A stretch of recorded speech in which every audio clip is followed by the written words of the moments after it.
with the educated opinion on topics of all varieties. This your boy Bubba, and you already know what I'm about to say, right? You are listening to Bubba's Banter.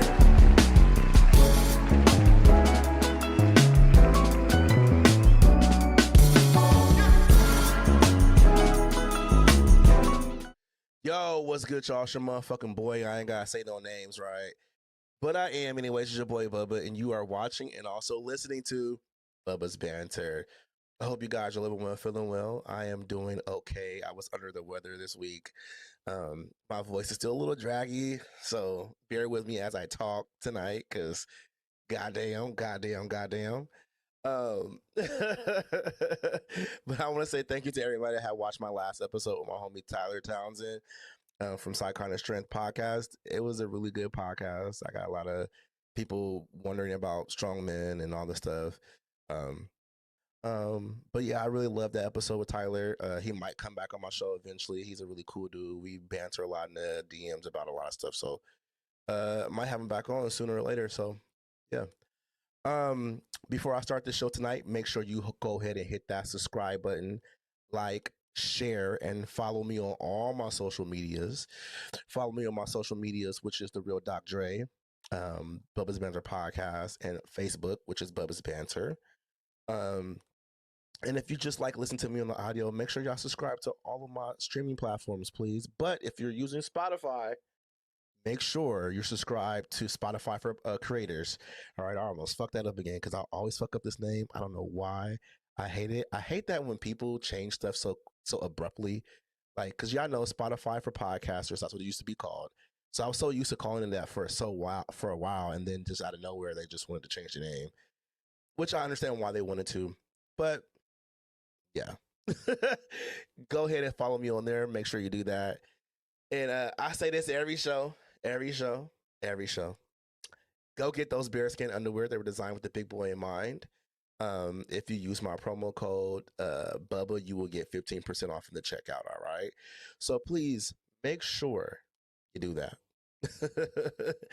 All right. So tonight, we're diving. So I'm not just me. Let me rephrase that. We are diving into a conversation that's long overdue. This episode tonight is going to be about the ways we as Black people indulge in food and how our culture and traditions and how those habits kind of shape the way our plates look, and sometimes how the nourishment that we are receiving, how it can harm us sometimes. So tonight I have two guests that have been on my show once before. And I'm going to bring them in, and we're going to talk, and banter all night. Fave and Shayla. Hey. Hi. So, yeah, I know Fave has been on my show multiple times. I was actually listening to our episode, the election episode, and I was listening to, there's a partner about your aunties and your tios going to be getting deported about the Trump. I said, I called it. I called it. Yes. I talked about that. But yeah, that was funny. And Shayla was on my live show. We were talking about gay people and women being like friends. I forgot how that shit went. I forgot the topic of it, but it was pretty much that. It was real good. It was a really good live show. I still got that up on my Facebook page. So if y'all want to check that out, go check that out. It was a good show. Even with all the technical difficulties, it was still a good show. So yeah, tonight we are going to be talking about what I said earlier is just Blackness, Black culture, and the way we eat, and the things that how can I like harmers, like how the way our plates look sometimes can just not be good for us, even though they are traditions and culture customs. We need to. I don't want to say this because this is gonna sound rude, but we might need to start digging our backs. Uh,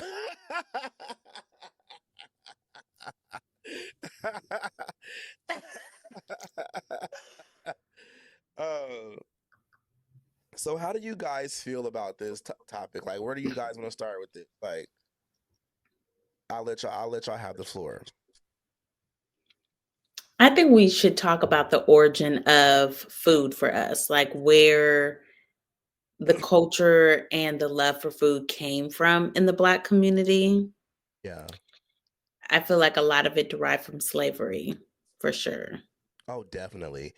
Um, Now that you say that, like, I think one of the things that I feel like a lot of people don't pay attention to is how a lot of the foods that we do eat is slave food. Like when you think about chitlins and pig's feet and all this stuff, like those are bad parts of the pig.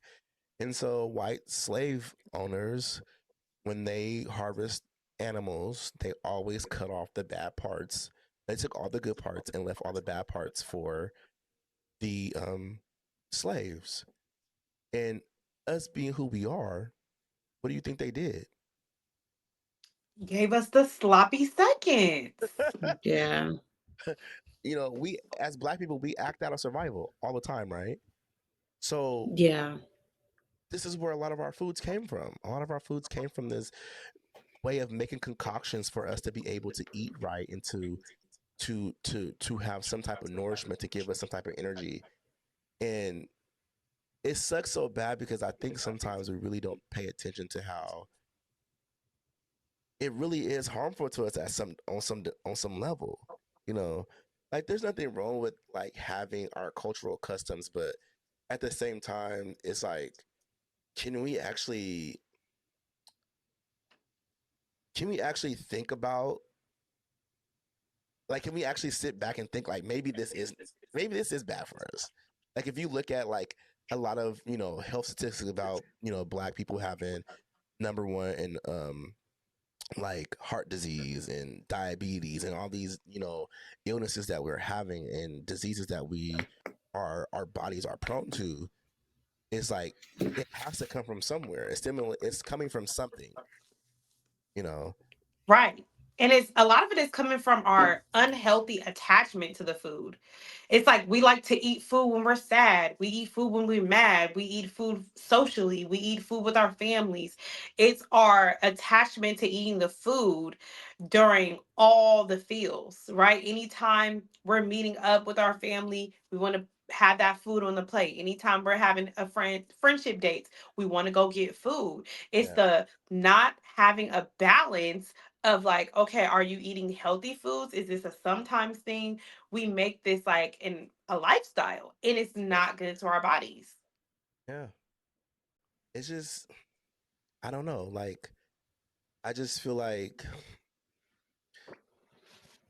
black. Sometimes I feel like us as black people just really don't care about oh why we are eating the food that we're eating. Sometimes Mhm. understand why they don't like you don't like I can't explain it. Right. And I feel like even as I've been on my health journey, just reading the labels, you don't even see people having the appropriate serving size to what they're eating. For example, a bag of chips could be 3.5 servings, but like we don't eat 6 ounces. We're eating the whole bag, the entire Yes. bag. And it's Right. like, that's not what it was meant for. Right. Yeah. And and when you think about portion size, just like now that you talked about that, like portion size is a really big concern to me. Uh, Mm, and I mean, sometimes we can't help it just because of the way Americans eat. Anyways, is portion size are very out of control. Is you can go get a large soda and your soda is like damn near the size of your head. Um, damn near the size of your head. Like oh, let me get an extra large, or can I get a large and then be looking like an extra large and not like a just a regular large, how it is in different countries.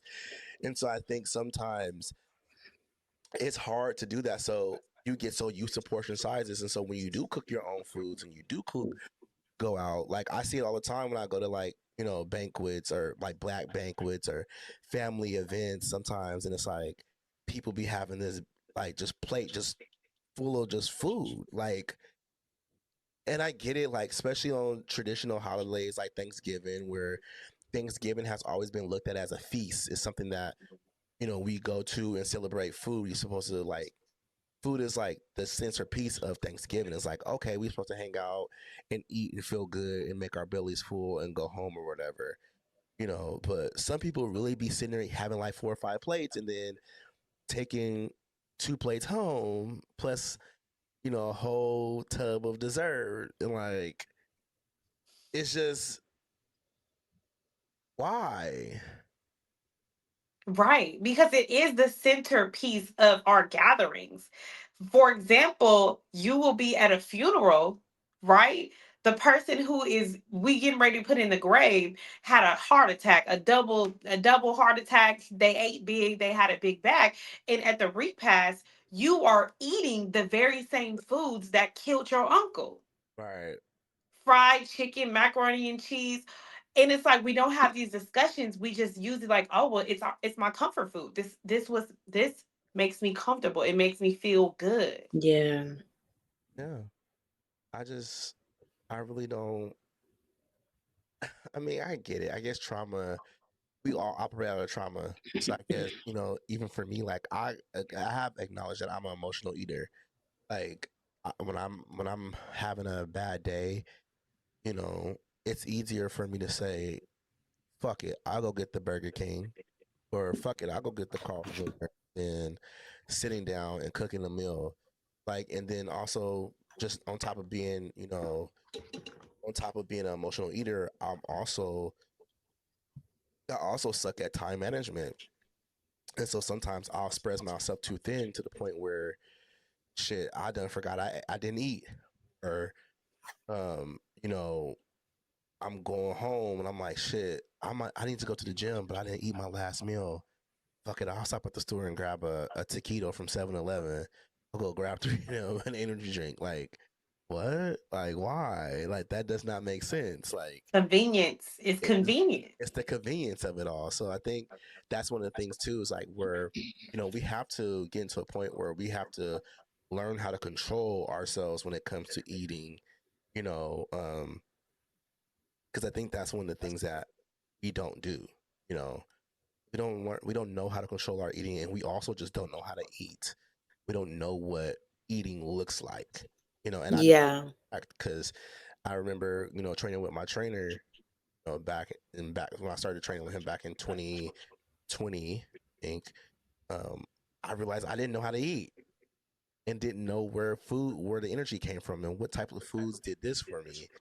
And being around him, I started realizing like, okay, I do need to get more of this in me. I do need to get, well, if I don't like eating this, what can I get into me to be able to, you know, get that fuel that I need to burn fat or to, lose the weight. Well, to burn fat, because that's the ultimate goal, is to burn the fat. So what do I do to do that? And it just comes down to like people not knowing what to eat. But yeah.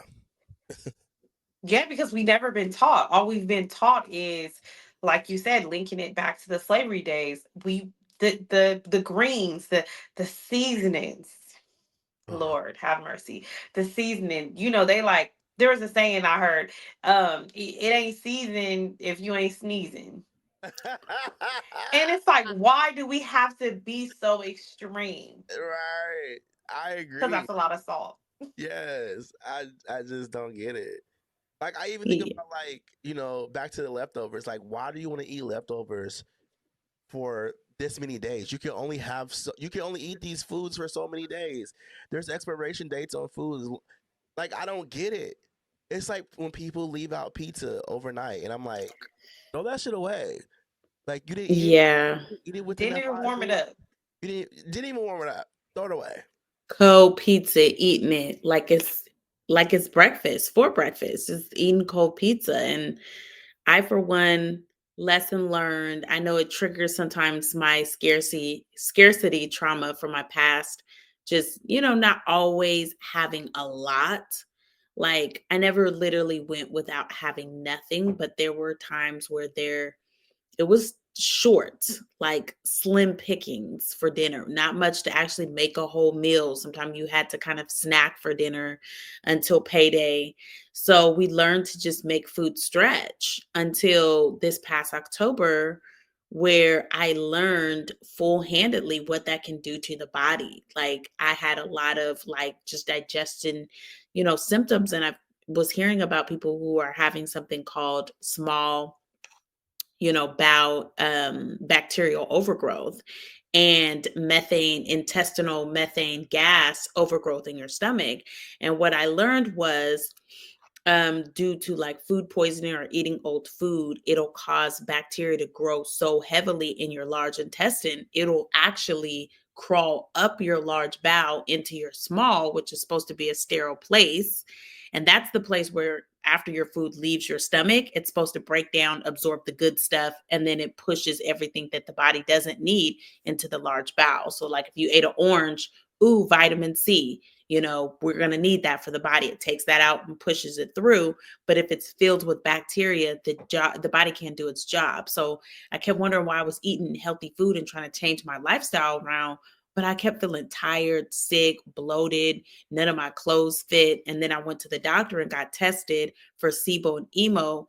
And my scores for this bacteria was over 10 times the normal rate. And they were like, this is caused by food poisoning, which could be from eating out, eating places where you can't manage your own diet, as well as like copious amounts of leftovers. So it is very imperative for us to learn to throw things out. Yeah. Right, that's But I really wonder good. why people are, like you said, you know, people throwing stuff out. Like, I get it. Like, I get, like, for some of us, living by our means, paycheck to paycheck and stuff like that.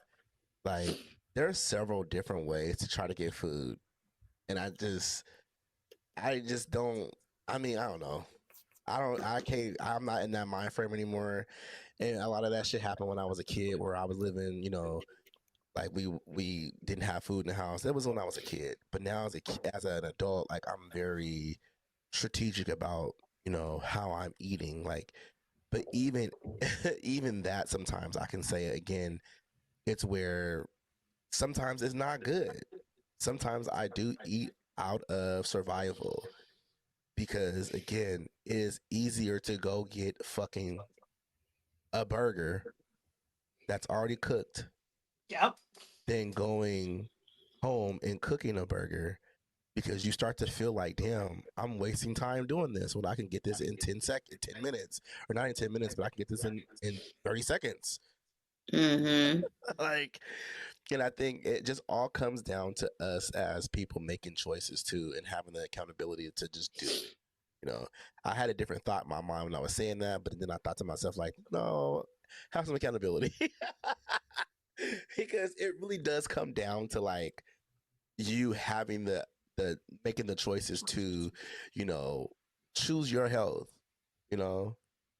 Because I mean, yes, it's easier to go get burgers from Burger King, or I keep saying Burger King and Carl's Jr. That's how you know I love eating that shit. Carl's Jr. is good.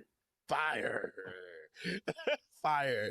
Um, but anyways, um, that's how you know. Like, it's just it's so easy to get done. It's just you have to make the choice, though. You have to make the choices. Yeah, and again, that attachment. You know that you keep saying Burger King Carl's Jr. because it's an attachment there. It's a comfort there. Oh So yeah, I can just swing by this. Like, I don't know Carl like that, but I know when I get it, it's gonna be good. right. And then it's like all the chemicals and all the bad things that they actually put in the food to give you that dopamine when you eat it of being so good. It's really hard to break that. And so that's why you have to work on the mindset of like, okay, I need to erase the way I see food, the way I've always seen food, and now I need to reprogram how I view my relationship with food. And it's really hard to do. Yeah. I mean, on top of just food, like drinking alcohol and stuff, like alcohol, marijuana, like that contributes to a lot of our unhealthy eating. Like, we don't really take that into consideration. Like, I just Yeah. because he smoked weed, I said, You gonna tell me you gonna go home tonight and eat apples and oranges or grapes and drink water after? When you got the munchies. Yeah, you got the munchies. You going to Taco Bell right after this, or you going to you going to a really bad place to eat bad food. Like that's really what you're going to go do. You're not going home. You're not going home to eat apples and oranges or anything healthy to sit on your stomach because number one, before you go into bed, you shouldn't have any heavy meals. But we do it. The thing about that is that a lot of times people don't know is that alcohol actually has a chemical in it that where it makes you crave fatty foods. So when you're drinking all these shots and you're like, oh shit, why you think you want to get the Burger King? Why you think you want to get the Taco Bell? Why you think you want to go to the Javier's down the street from the bar? Like you want to go here because it's fatty and it's juicy and and and you think it's gonna be sucking up all the alcohol, but no, it's just that you're craving it. Yeah. The alcohol is making you crave it, so True, that's you what need you're that gonna go get. grease. It's the grease. That's what you're gonna go get. It's not you're not gonna eat healthy. So even tracking how much we drink is something that's important too. Like, do you need to have a weekend every weekend where you get fucked up, where you could just or go out and just hang out with your homies and have a club soda and cranberry juice? Like, like have one of those weekends where you just like, shit, I'm not coming out to hang out with y'all. I'm not coming out to like really get fucked up. I'm just coming to kick it, you know. Um, I think that's another thing too, where we have to kind of check that. But our culture has been so indulged in alcohol and marijuana, especially marijuana, that we don't take that into consideration at all. So No, I think that people think that those types of things disrupt their ability to socialize.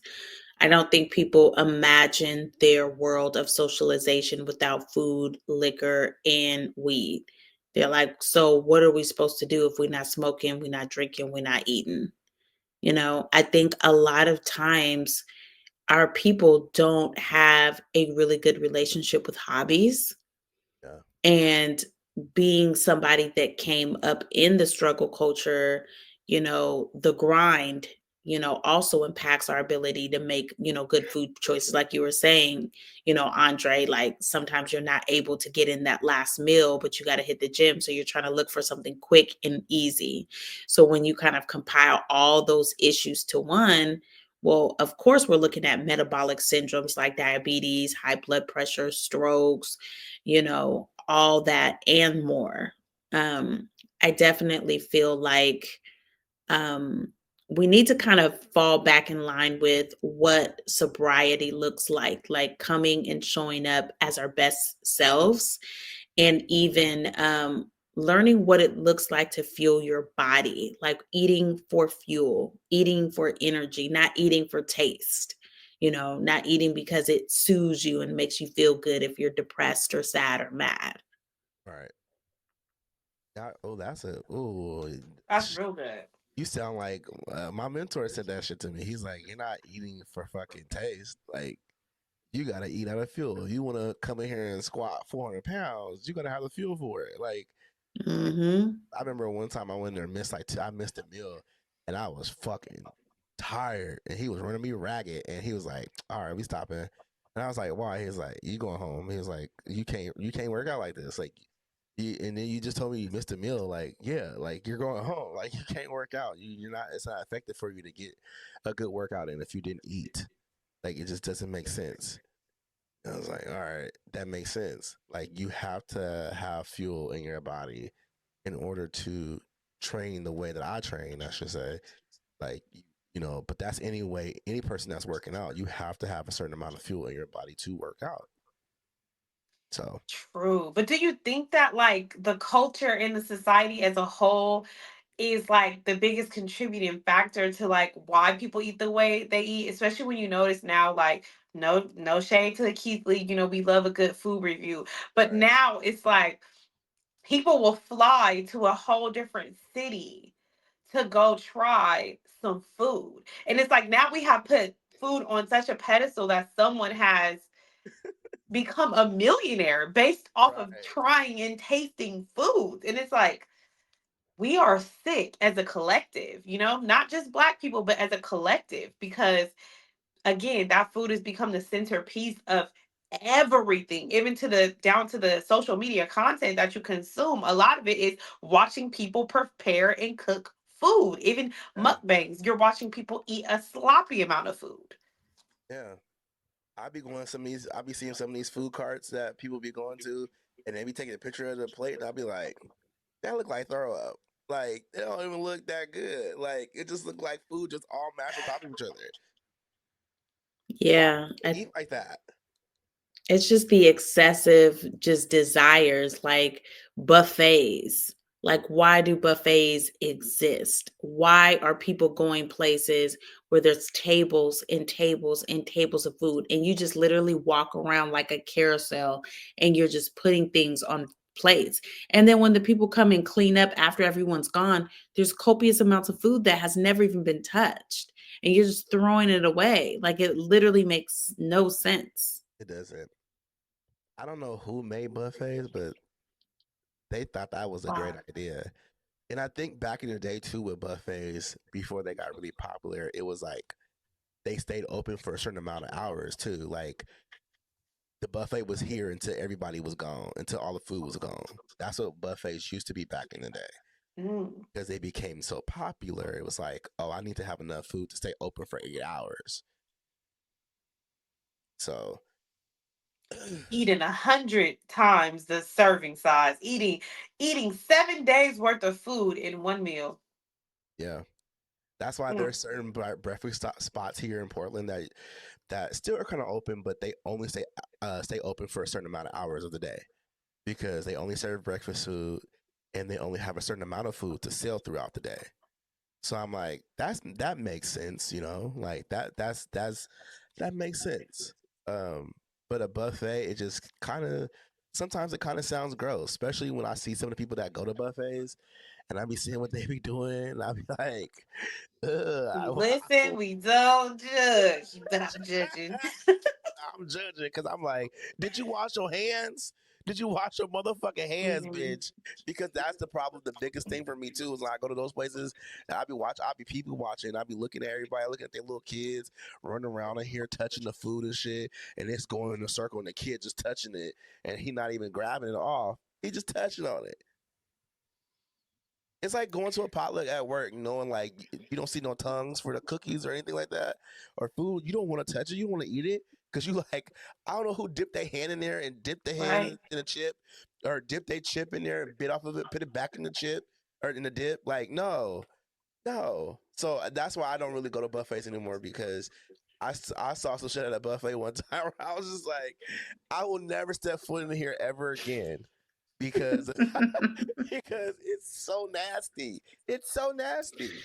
It's so Buffets are foul to me. Like, I don't understand why in 2025 they still exist. Like, they're disgusting. Like, the sheer idea of people just paying a flat fee to eat as much as they humanly can is just like a food contest. Like, it's a whole bunch of people in a whole food competition, and people still get up and be having more and more plates and be like, oh, I decided I don't want that.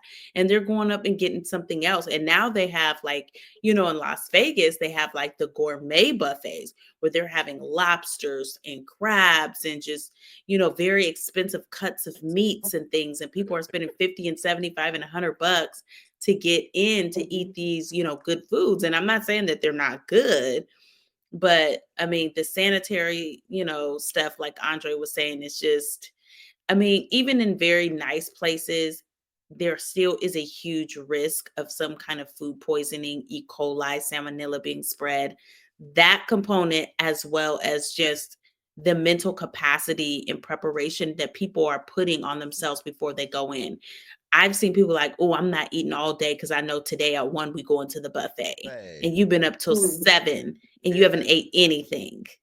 It's like so you're gonna eat all those calories in one sitting, like just so you can be filled with gas and having gas pains and got a shit. Like, are you really gonna do that to yourself?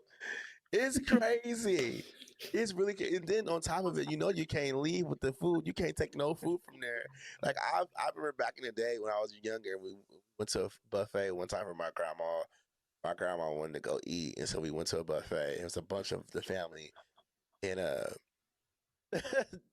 I think somebody was trying to leave with something, and the security people was like, "You can't leave with that." It was like, it's a motherfucking cookie. Like, I can't leave with a cookie. Like, you gotta be kidding me. I can't leave with a cookie. No. I'm leaving here with something. And most of us left. My mom and them used to sneak put cookies in a napkin, put in a purse or whatever. They used to do all that shit. So But it's crazy Just because it's an so ghetto. energy. It's an energy though, like you said earlier. Like it's the trauma connected to the lack mindset of like maybe when you were a kid.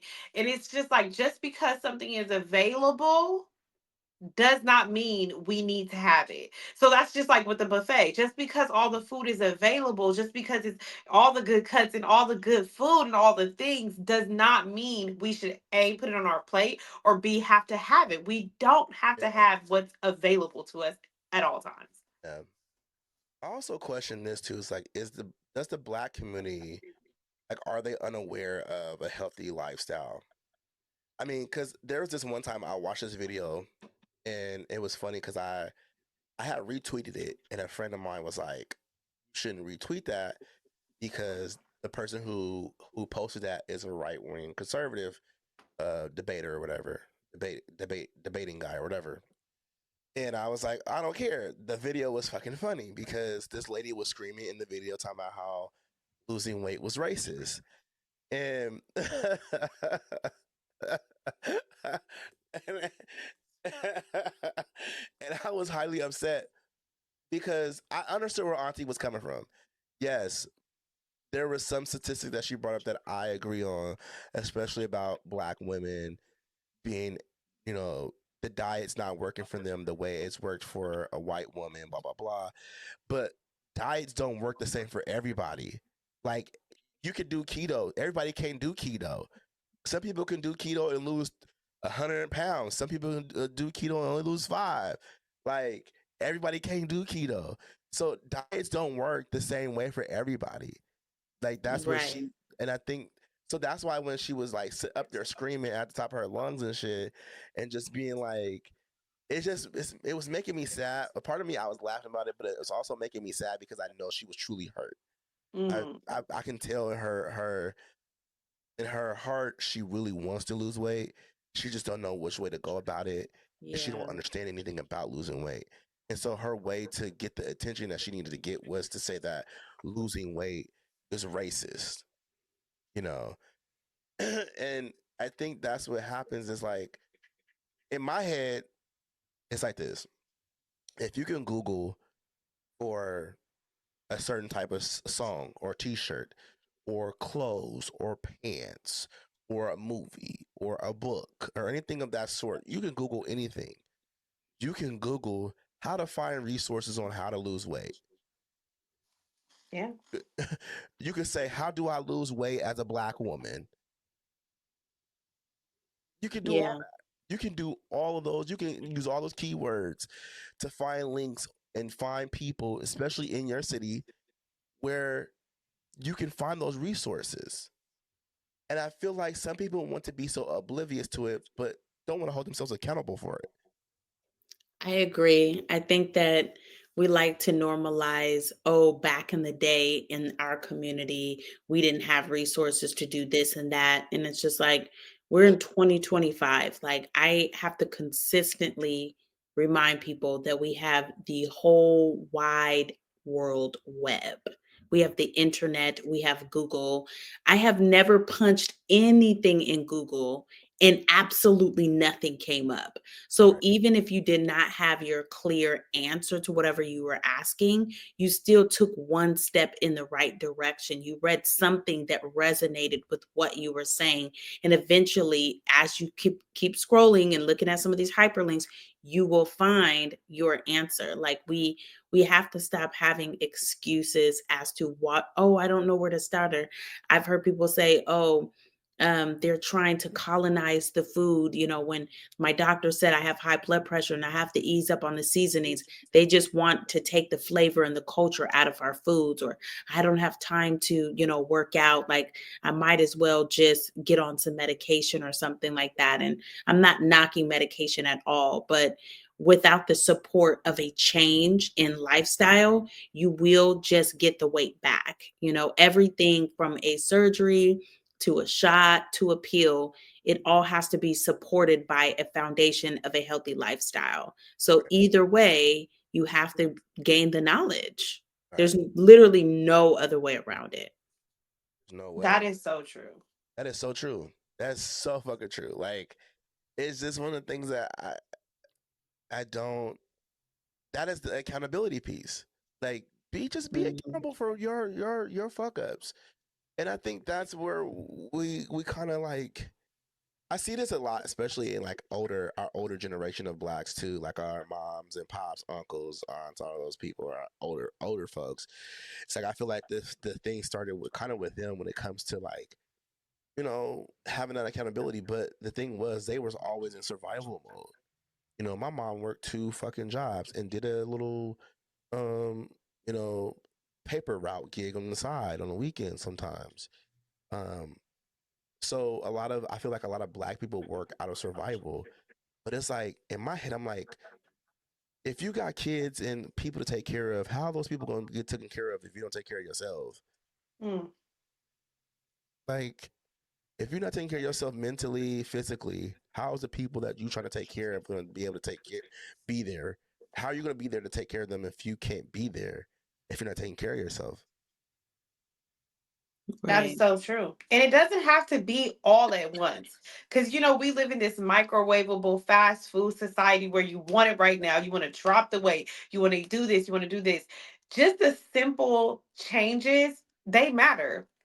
You Yeah, don't have to do it all today. Maybe you just work healthy foods in once a day or once a week. It's just instead of, going to go sit down at your job on your lunch break, you go take a walk. There's little things that you can implement into your lifestyle every day that will help and make a change. But you're not going to change just thinking about it. You have to apply the action. And like Dre said, you have to be accountable. yeah. Oh, I don't get it. But anyways, y'all, we are at the end of the show. I hope you guys liked what we talked about tonight. Uh, I'm happy we were able to do this. Do you guys want to have your final says? Anything y'all want to say? Anything? I'm starting to I, get I will say, like, you can find me on TikTok and Instagram at the listening bar, also on YouTube. And yes. all right. Hey, Yes. Find me on YouTube, TikTok, and Instagram at Beauty503. all right, y'all. And y'all know what to do. I ain't gotta tell y'all again. Just follow your boy, and I'll see y'all when I see y'all. All Hey. right. Bye.